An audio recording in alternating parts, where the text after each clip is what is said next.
Assalamualaikum warahmatullahi wabarakatuh. Perkenalkan, nama saya Revita Olivia Putri, NPM 214111165. Di sini saya akan menjelaskan tentang pengalaman pelanggan secara online. Perencanaan situs web. Perencanaan situs web dalam pemasaran digital melibatkan beberapa aspek penting seperti pemasaran digital, saluran pemasaran digital, desain situs web, fitur situs web, optimasi mesin pencari (SEO), dan analisis data. Situs web merupakan salah satu media pemasaran digital yang digunakan untuk menyampaikan informasi dan menawarkan produk atau jasa.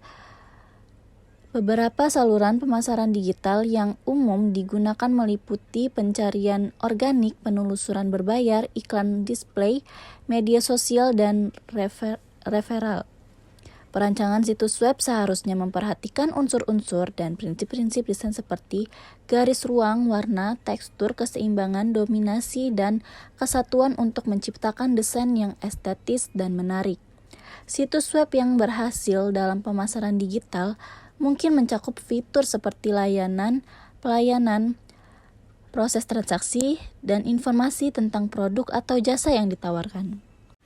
Memulai proyek pengalaman digital. Memulai proyek pengalaman digital melibatkan beberapa langkah penting untuk memastikan proyek terjadi dengan baik dan membantu perusahaan mencapai tujuan pemasaran dan transformasi. Berikut langkah-langkah yang dapat kita ikuti. Yang pertama ada mengidentifikasikan alat digital. Sebelum memulai proyek, perusahaan harus mengidentifikasikan alat dan sumber daya digital utama yang akan digunakan dalam proyek.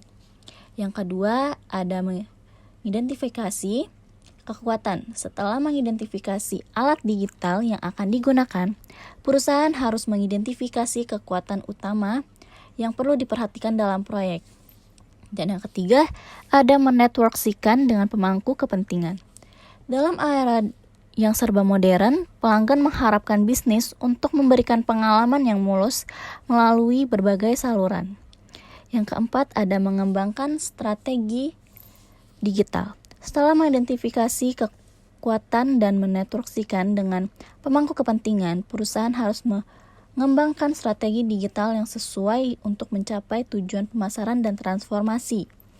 Yang kelima, ada mengimplementasikan perubahan. Setelah mengembangkan strategi digital, perusahaan harus mengimplementasikan perusahaan dalam proses bisnis mereka. Dan yang terakhir, ada menggunakan layanan pendukung. Untuk memastikan proyek digital berhasil, perusahaan dapat menggunakan layanan pendukung seperti consulting, training, dan support untuk membantu mengidentifikasi kebutuhan, mengembangkan strategi, dan mengimplementasikan perubahan. Dalam proyek pengalaman digital penting untuk memastikan bahwa perusahaan memiliki kerangka kerja yang kuat dan sumber daya yang cukup untuk mencapai tujuan pemasaran dan transformasi. Menentukan persyaratan situs web atau aplikasi. Menentukan persyaratan untuk situs web atau aplikasi merupakan langkah penting dalam pengembangan. Salah satu persyaratan yang penting adalah menyediakan syarat dan ketentuan yang jelas dan mudah diakses bagi pengguna. Syarat dan ketentuan ini diperlukan ditampilkan sejak awal, terutama jika situs web atau aplikasi menyediakan fitur atau mendaftarkan akun pengguna. Hal ini bertujuan untuk memastikan bahwa pengguna memahami aturan dan larangan yang berlaku, serta untuk membedakan antara satu aplikasi web dengan yang lainnya. Selain itu, situs web atau aplikasi yang baik seharusnya mampu menyediakan informasi syarat dan ketentuan dalam format multibahasa jika menggunakan lebih dari satu bahasa. Ini memastikan bahwa pengguna dapat memahami dan menyetujui syarat dan ketentuan sebelum menggunakan situs web atau aplikasi tersebut.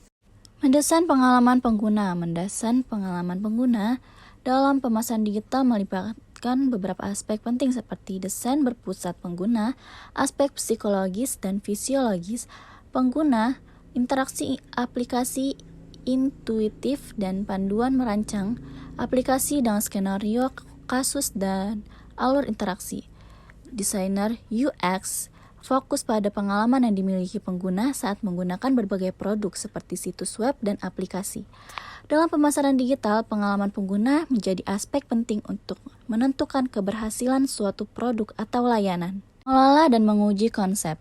Dalam mengelola konsep perlu dilakukan brainstorming ide atau masalah, menggunakan design thinking, membuat wireframe, prototype, and mock-up, serta menguji desain itu untuk mendapatkan umpan balik. Dalam pemasaran digital, pengujian konsep dapat membantu perusahaan untuk memastikan bahwa produk atau layanan yang mereka tawarkan sesuai dengan kebutuhan dan harapan pelanggan.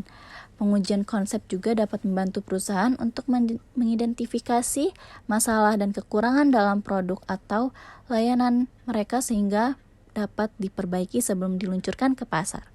Dalam mengelola dan menguji konsep, perusahaan dapat memperhatikan kebutuhan dan harapan pelanggan, serta memastikan bahwa produk atau layanan yang mereka tawarkan sesuai dengan tujuan pemasaran dan transformasi. Pemasaran eceran online melibatkan penggunaan teknologi untuk memasarkan produk atau layanan secara online. Beberapa teknik pemasaran eceran online meliputi pembuatan toko online, penggunaan media sosial, dan pemasaran melalui saluran digital seperti pencarian organik, penelusuran berbayar, iklan display, dan referral. Dalam pemasaran eceran online, penting untuk memperhatikan desain situs web atau aplikasi yang baik untuk memudahkan pengguna dalam melakukan pembelian atau transaksi. Promosi situs dan membangun lalu lintas. Promosi situs dan membangun lalu lintas adalah langkah penting untuk pemasaran digital. Berikut ini ada beberapa cara untuk meningkatkan lalu lintas ke situs web atau aplikasi. 1. Ada penelitian kata kunci. Yang kedua ada iklan media sosial. Yang ketiga iklan display. Yang keempat postingan tamu. Yang kelima konten hijau. 6. Membangun komunitas. 7. Optimasi mesin pencari. 8. Sosial media. 9. Pelatihan. 10. Program kesadaran. Dampak kualitas layanan pada e-loyalitas. Dari hasil penelitian, beberapa temuan terkait kualitas layanan e-loyalitas. Berikut ini beberapa poin penting yang dapat disimpulkan dari hasil penelitian. E-service quality dan e-customer loyalty. Penelitian menunjukkan bahwa kualitas layanan elektronik berpengaruh positif dan signifikan terhadap loyalitas pelanggan elektronik melalui kepuasan pelanggan elektronik sebagai variabel intervensi. Yang kedua, kepuasan pelanggan dan loyalitas. Terdapat hubungan antara kepuasan pelanggan dengan loyalitas pelanggan.